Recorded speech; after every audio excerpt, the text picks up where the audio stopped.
Hello everyone, welcome back to the channel, and if you're new here, hi, I'm Debbie and I make art videos.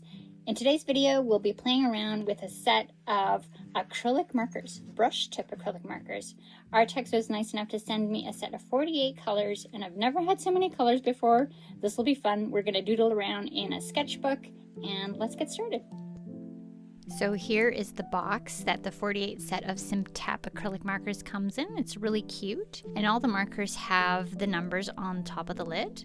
I'm going to be swatching and doodling in a Strathmore creative journal. It's a watercolor sketchbook, and I'm really glad I chose this paper because it really took the paint very well. As with all acrylic markers, you do have to activate them. So that involves shaking it, and with this particular pen, the Simptap, there's a little clicky button at the back. Now, I would advise to go slowly with the clicking. As you can see here, I did a little too many clicks, and that resulted in some leakage. The pens come with this kind of like security little cover so that when you're standing them up in the box, they don't activate the click.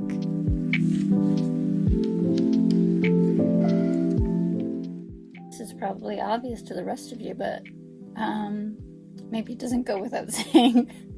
But don't shake them when the lid is off, because yeah.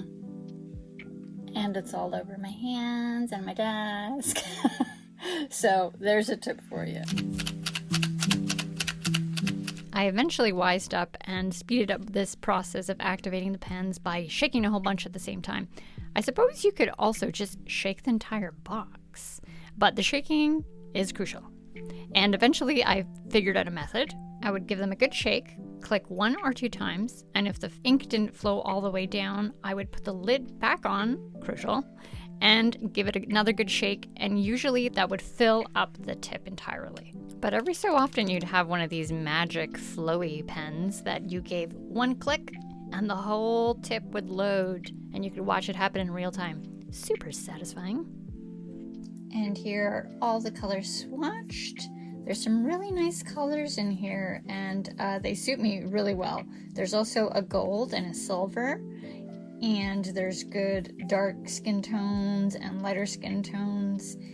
The only thing that's maybe missing is a true red, like a really cad red, but I really like this kind of red, so that suits me fine. This kind of like vermilion sort of red. I really like the color selection. I think it's really pretty. So I'm excited to play around. Let's doodle something. So I did some quick little doodly sketches of what appears to be a little owl and a moon, and some sort of owl bear creature talking to his little tortoise friend. And I'll color these. And the nice thing about acrylic markers is that I think they're very playful and they're nice to doodle with. So let's just color these in and see how it goes.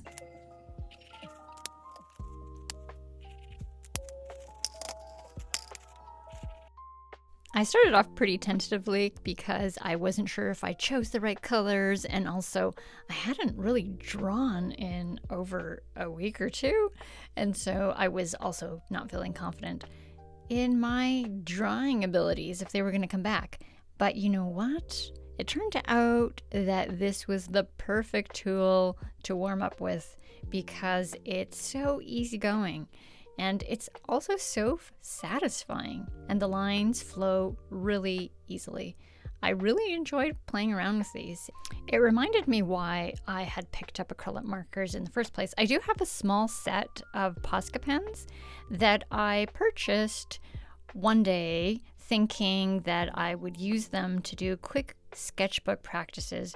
I was working in film, super long hours, like 15-hour days, sometimes longer, and I wanted to maintain a sketchbook habit, so I picked up a couple of Posca pens in order to just quickly doodle, and they worked. They worked for that purpose. So I kind of forgot about Posca pens and acrylic markers in general, and man, they're super fun, super fun. And it's so satisfying to have a paint layer down. It really looks like paint. I mean, it is paint, but it looks like gouache. And that's what is attractive about it to me. And I think that if you like the look of gouache, but you don't enjoy the process of like setting up, cleaning up, using brushes, this is your perfect alternative because you get the look of that flat color and it's easy and portable. It's just so much fun. So much fun, guys. I was really happy with the color payoff and how opaque they were. So you don't really need to layer the color any more than once. I mean, you can make it a little bit denser if you want to, but with one layer, you get a really good color payoff. And they dry really quickly. At some point, I didn't even realize that I had been layering without allowing for the paint to dry. I just like grabbed another marker and kept going, and there was no blending. You could blend, I suppose, but I think that acrylic markers, the kind of niceness of them or the good quality that I like about it is having these solid fills. I think it looks really cool and graphic that way. But just so you know, this is super quick drying and it's waterproof. So there is also that option that if you want to use it in a multimedia fashion, you could technically layer gouache on top. And also, it takes other media. So I've done like pencil crayon or ink on top of it, and that's kind of a nice, like, quick sketchbook method. You can just like get some color down really quickly and then do some detailing with other mediums. I think it's awesome that way. As far as layering colors goes, I do think that it works best with a lighter color underneath and the darker color on top. If you're going in the reverse method with putting a lighter color on top of a darker color, you will need maybe 1 or 2 more layers just to get the full impact. But sometimes you kind of get a bit of a transitional color, and that might be something that you're looking for. As you'll see in a minute here with the dark blue cloud that I put in, it went really smooth and seamless, and you couldn't tell that there was really another color underneath, and there was no kind of catching or anything. I do think that the paper that I choose had a factor to play there, because I have tried acrylic markers on other papers, and sometimes it kind of like eats away at the paper surface. So I think a watercolor paper that has some sizing on it might be ideal. I need to try some other papers, but I'm pretty much convinced right now that this is like the way to go. I went a little click happy with that pen, and so it got kind of gloopy. Don't do that unless you want some extra leakage, or use the gloopiness.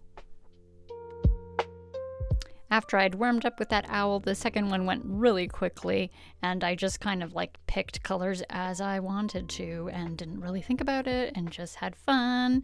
And I was feeling really tired that day, so this was just a great kind of little stress relief, to be honest. I think that this would be really nice for coloring pages too, if you do that sort of thing.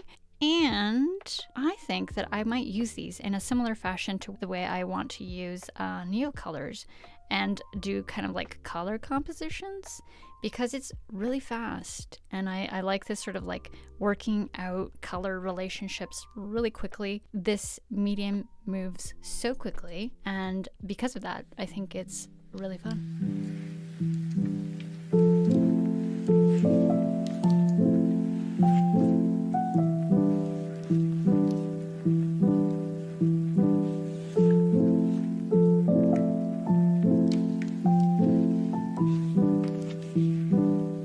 It's fall here, so I had to add some little orange leaves because, you know, our leaves are almost completely gone. I wonder how your October is going, everybody. And although the colors are wacky, it's kind of autumn themed. I'd say this page is a little bit autumn themed. What do you think? These markers are actually also suited for multi-surfaces, so I think in the next video I do with them, I might try painting on a wood panel of some sort. So you can use it on different surfaces, and if you have any tips on how you like to use acrylic markers or the best paper that you have found, let us know. We all want to know.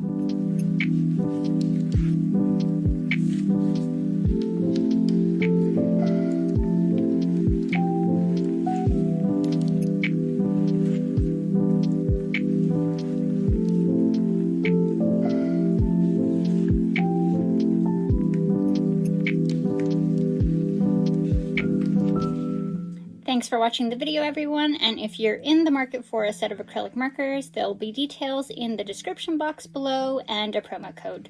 So I'll see you all at the next one. Bye now.